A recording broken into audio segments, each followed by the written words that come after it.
반갑습니다. 1월 9일 월요일 새벽 하나님께 올려드립니다. 함께 찬송가 314장 부르십니다.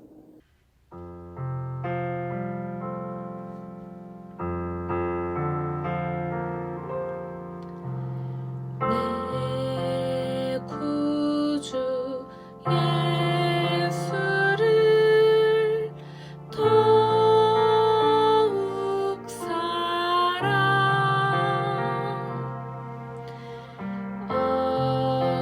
엎드려 비는 말 들으소서.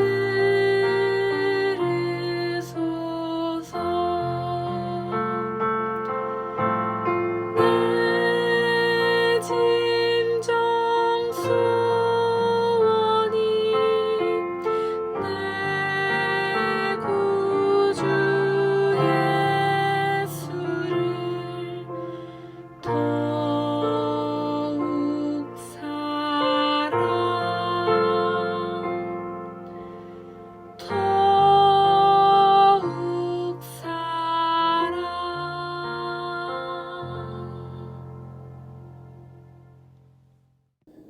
오늘 말씀 마태복음 20장 17절에서 23절까지 17절부터 23절까지의 말씀 함께 읽겠습니다. 예수께서 예루살렘으로 올라가려 하실 때에 12제자를 따로 데리시고 길에서 이르시되 보라 우리가 예루살렘으로 올라가노니 인자가 대제사장들과 서기관들에게 넘겨지매 그들이 죽이기로 결의하고 이방인들에게 넘겨주어 그를 조롱하며 채찍질하며 십자가에 못 박게 할 것이나 제3일에 살아나리라. 그때에 세베대의 아들의 어머니가 그 아들들을 데리고 예수께 와서 절하며 무엇을 구하니 예수께서 이르시되 무엇을 원하느냐 이르되 나의 이 두 아들을 주의 나라에서 하나는 주의 우편에 하나는 주의 좌편에 앉게 명하소서. 예수께서 대답하여 이르시되 너희는 너희가 구하는 것을 알지 못하는도다. 내가 마시려는 잔을 너희가 마실 수 있느냐? 그들이 말하되 할 수 있나이다. 이르시되 너희가 과연 내 잔을 마시려니와 내 좌우편에 앉는 것은 내가 주는 것이 아니라 내 아버지께서 누구를 위하여 예비하셨든지 그들이 얻을 것이니라.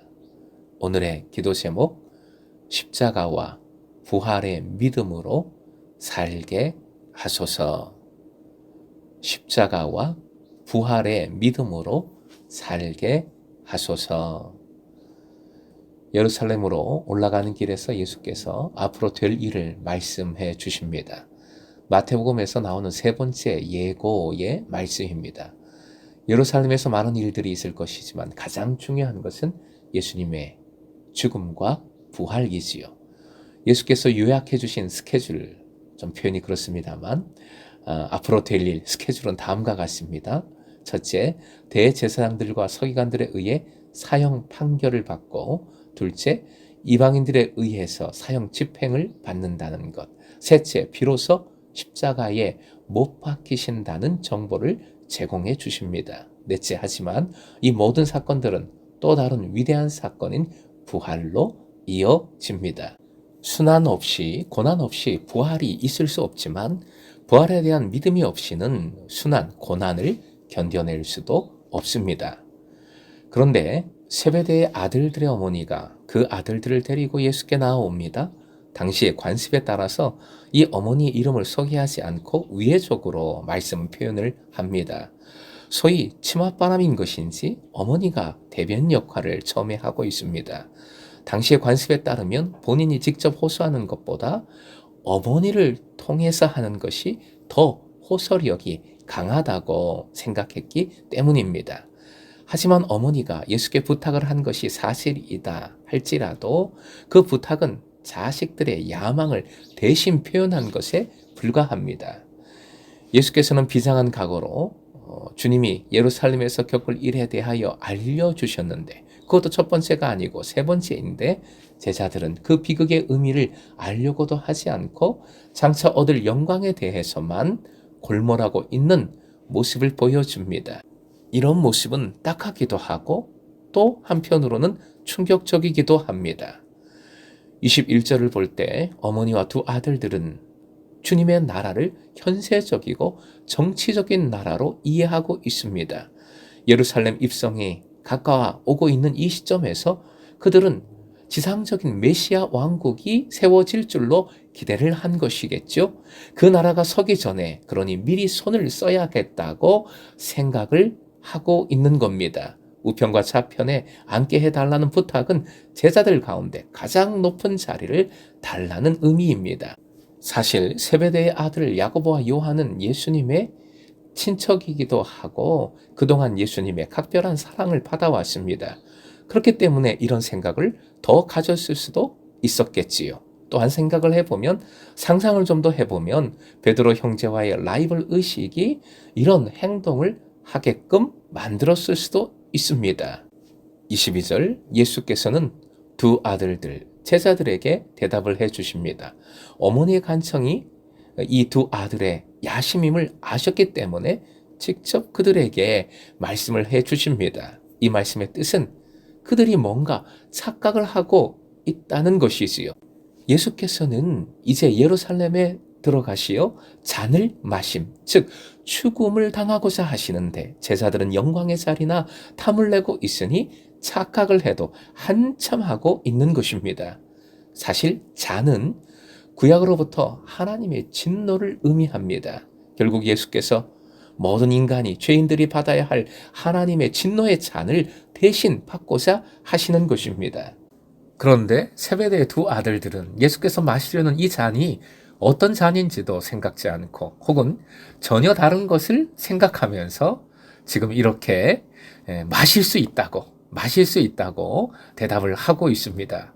아마도 이들은 메시아 왕국에서 들게 될 승리의 축배만을 생각하고 있었는지 모르겠습니다. 예수께서 생각한 죽음의 잔과 제자들이 생각한 영광의 축배는 얼마나 큰 차이인지요. 23절 주님의 말씀처럼 일단 두 형제 중 야고보는 사도행전 12장에 순교 당하는 그런 말씀이 나오지요. 요한은 언제 죽었는지 모릅니다. 다만 이 두 사람만이 아니라 23절의 이 말씀은 제자들이 전체적으로 당하게 될 순환의 그 상황을 예고하신 것이라 할 수 있겠습니다. 예수께서는 이미 갈릴리에서도 제자들이 사역을 행할 때 순환을 피할 수 없다는 사실을 여러 번 암시하신 바가 있습니다. 23절 하반절의 말씀에 예수께서는 영광의 나라에서 예수님의 좌우편에 누군가가 앉게 될 것임을 암시하시는 것 같습니다. 하지만 여기에서 예수께서 말씀하시고자 하시는 것은 그 나라에서의 모든 일은 하나님께서 알아서 하실 일이니 관심을 두지 말라 하시는 것입니다. 지금 세베대의 아들들은 전에 비유의 말씀에서 먼저 온 자의 원망과는 결이 좀 다르긴 하지만 결국 뿌리는 같습니다. 즉 하나님께 내가 받을 것을 먼저 계산하고 있는 것이지요. 포도원의 비유, 본문 앞의 비유에서 주님께서 강조하셨듯이 내가 뭘 받을지 관심을 두는 것은 제자의 자세가 근본적으로 아닌 것입니다. 사랑하는 금성의 제자 여러분, 받는 것보다 주는 것이 복됩니다. 받는 것에 집중하면 감사할 수 없습니다. 주어서 복된 삶을 살아갈 수가 없습니다. 항상 실망하고 원망하기 바쁠 겁니다. 하나님께서 결국 하십니다. 하나님께 맡기십시오. 하나님께서 합력하여 선을 결국 이루어 주십니다. 하나님을 신뢰하십시오. 그리고 우리는 우리의 일을 감당하면 됩니다. 우리의 일이란 주님의 제사로서 그리스도의 십자가를 짊어지는 것이지요. 십자가의 도를 전하는 것입니다. 십자가의 삶을 살아가는 것입니다. 절망 중에도 그리고 부활의 소망을 붙드는 것이지요. 부활의 능력으로 살아가는 것입니다. 십자가와 부활의 삶, 십자가와 부활의 믿음으로 주님과 동행하는 행복한 하루가 오늘도 여러분에게 주어지기를 주님의 이름으로 축원드립니다.